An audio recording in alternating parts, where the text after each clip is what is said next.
श्री स्वामी समर्थ.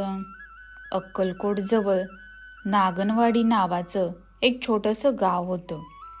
गाव छोटं पण माणसं मनानं मोठी. पहाटेच्या धुक्यात अजूनही बैलांची घंटा ऐकू यायची. कोंबड्यांचा आरव, अंगणात उभ्या असणाऱ्या जांभळ्या कडीपत्त्याचा सुगंध आणि नंदादीपाच्या ज्योतीत चमकणाऱ्या लोकांच्या आशा. त्या गावात राहायचा गोविंद परशुराम जाधव. गोविंद एका साध्या गरीब घरात जन्मलेला, पण मनानं अतिशय निरागस होता. व्यवसाय मातीची भांडी बनवणं, पण नशीब पुन्हा पुन्हा त्याला फसवत होतं.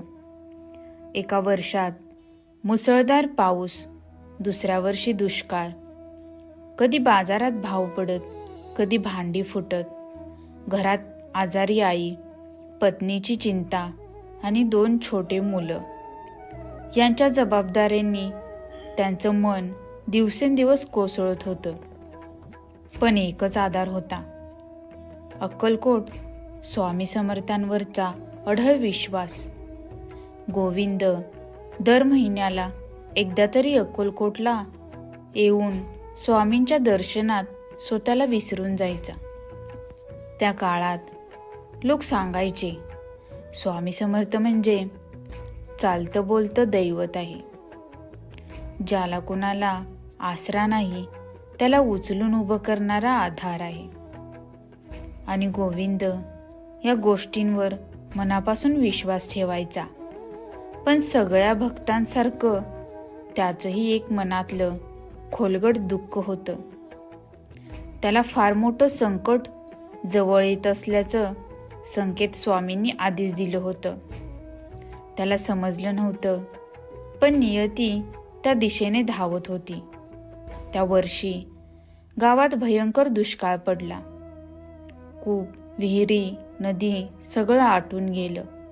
गोविंदची कच्ची भांडी करायला माती नव्हती, पाणी नव्हतं आणि भांडी विकायला बाजार नव्हता. घरी धान्य संपलं. आजी आजारी पडली. मुलं रडत होती. पत्नी रात्री न सांगता डोळे पुसत होती. त्या रात्री गोविंद देवळात बसून जमिनीवर डोकं टेकवून म्हणाला, स्वामी, मला पहा, मी संपलो. जर तुम्ही आहात तर मला वाचवा. आणि त्या क्षणी मंद वाऱ्याच्या झुळकीत धुपाचा सुगंध उठला. गोविंदने काहीतरी जाणवलं. आकाशात एक कुजबुज, एक आवाज, अतिशय कोमल, अत्यंत दिव्य. बाळा, उद्या सकाळी अक्कलकोटला निघून ये.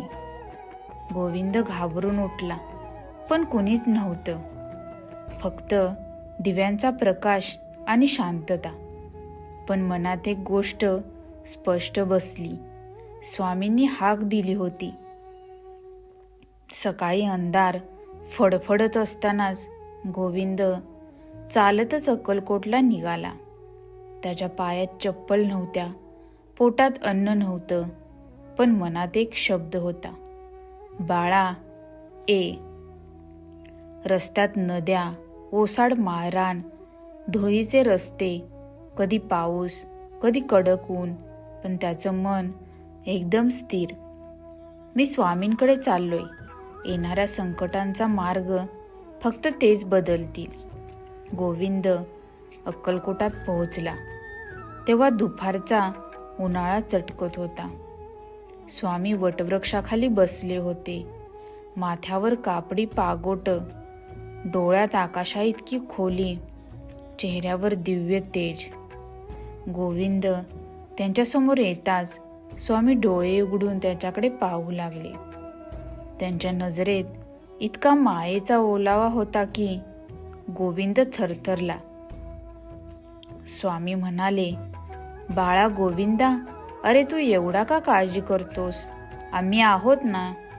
तुझ्या घराचं संकट आज संपणार आहे. गोविंद रडू लागला.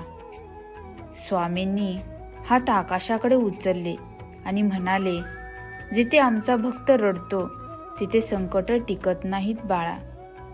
जा, उद्या जे घडेल ते तुझं आयुष्य बदलेल.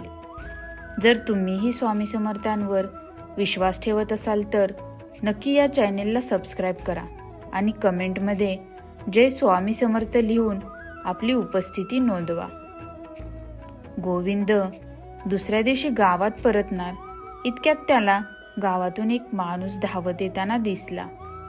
तो ओरडत होता, गोविंद, तुझ्या घराजवळ खोदकाम करताना मोठा खजिना मिळालाय. गोविंद थक्क झाला. तो वेड्यासारखा धावत गावाकडे निघाला. घराच्या अंगणात लोकांची गर्दी जमली होती. गावचा पाटील, कारभारी, काही सरदार सगळे तिथे उभे होते.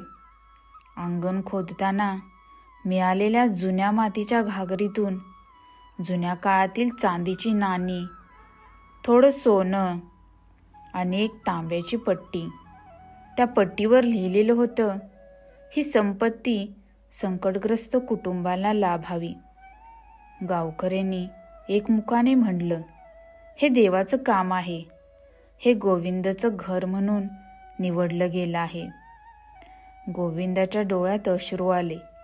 त्याला स्वामींचं कालचं वचन आठवलं, उद्या जे घडेल ते तुझं आयुष्य बदलेल. त्या पैशांनी गोविंदनं आईचं उपचार केले, मुलांना शिक्षण दिलं, नवीन भट्टी बांधली, व्यवसाय वाढला. ज्या लोकांनी आधी त्याला कमी लेखलं होतं तेच आता म्हणू लागले, स्वामी समर्थांनी या घराला हात लावला आहे. गावात आनंद, शांतता आणि आशा परतली. एका दिवशी गोविंद पुन्हा स्वामींच्या दर्शनाला गेला. त्यांना नमस्कार करताच स्वामी म्हणाले, बाळा गोविंदा, संपत्ती मिळाली म्हणून विसरू नकोस. ती तुझी नाही, ती आमची देणगी आहे. तुझं कर्तव्य म्हणजे गावात जिथे दुःख आहे तिथे हात देणं. गोविंदानं हात जोडून म्हणलं, स्वामी, तुमच्या कृपेने मी नव्याने जन्म घेतला. आता माझा श्वासही तुमच्यासाठी. स्वामी स्मितहास्य करत म्हणाले, बाळा, हेच खरं भक्तत्व. जिथे माया आहे तिथेच आम्ही आहोत. त्या क्षणी वातावरणात दिव्य तेज पसरलं. प्रत्येक भक्ताच्या डोळ्यात पाणी आलं. जग थांबल्यासारखं वाटलं. जर ही कथा मनाला लागली असेल तर खाली कमेंट करा, स्वामी माझ्या घरातही कृपा करा आणि चॅनेल सबस्क्राईब करा, कारण पुढे अजून अशा दिव्य कथा तुम्हाला मिळतील. गोविंदचं आयुष्य बदललं. त्याच्या घरात शांतता, सुख, समाधान आलं. तो दरवर्षी स्वामींच्या पायाशी धूप, फुले आणि आपली कृतज्ञता अर्पण करायचा आणि प्रत्येक वेळी स्वामींची तीच वाणी, बाळा, आम्ही आहोत ना, भिवू नकोस. जिथे विश्वास आहे तिथे मी स्वतः उभा असतो. अशी ही अक्कलकोटजवळ घडलेली स्वामी समर्थांची दिव्य लीला, जी आजही लोकांच्या श्रद्धेत जिवंत आहे. श्री स्वामी समर्थ. धन्यवाद.